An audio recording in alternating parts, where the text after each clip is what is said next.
je suis ravie de vous retrouver ici à Leucate-la-Franquie pour cette 25e édition du Mondial du Vent.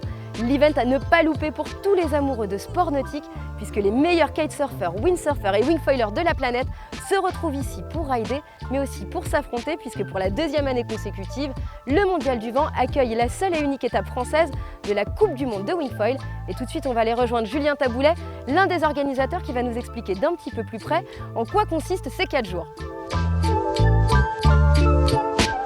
Bon bah salut Julien. Salut Julie, je suis content de te revoir. Ouais, moi aussi, comment ça va depuis l'année dernière? Ça va super bien, on est content, il fait beau, il fait chaud. 25e édition du Mondial du Vent. Présente-nous un petit peu justement l'event. Écoute, Mondial du Vent, voilà, c'est Coupe du Monde de Wingfoil. Donc c'est vraiment la nouveauté, le sport qui a le vent en poupe. Et avec ça, démonstration de windsurf, de kitesurf, de skateboard, démo de skateboard à terre, un grand village avec plein d'animations. Et tu peux nous expliquer un peu c'est quoi exactement le wingfoil parce que c'est un nouveau sport sans vraiment l'être? Écoute, il y a le foil qui est arrivé il y a quand même une vingtaine d'années, mais c'était une minorité. Le kite est arrivé et en fait le wingfoil c'est un peu un mix entre le windsurf et le kite. En fait, tu as eu comme une aile de kite mais tu n'as pas les lignes, donc tu le tiens vraiment au bout des bras. Et vu que tu es sur un foil, en fait tu montes au-dessus de l'eau, donc tu as beaucoup moins de frottement avec la planche, donc en fait ça te permet de voler au-dessus de l'eau avec 10-15 nœuds de vent, il ne faut pas beaucoup de vent.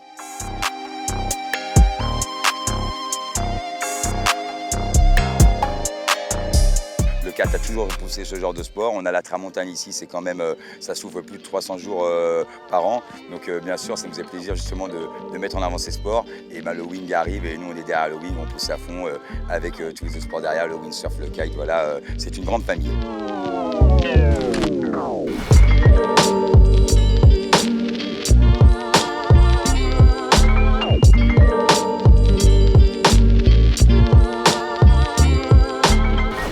Maintenant on passe à la wing parce que c'est un peu l'air du temps et qu'on kiffe ça. Le niveau il est encore plus haut, en un an ça a pris un gap de fou. Et encore plus cette année, maintenant outre le fait d'être 80 participants, ça vient de partout dans le monde. Donc il y a vraiment du piquant, ça va être vraiment très intéressant. Les frères Bouillet, ils ont suivi tout le tour l'an passé.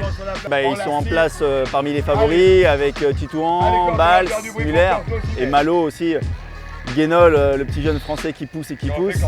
Il y a beaucoup de personnes qui viennent de très loin maintenant. C'est la première fois sur un événement de wing qu'il y a des gens qui viennent de Nouvelle-Zélande, qui viennent des States, qui viennent du Brésil.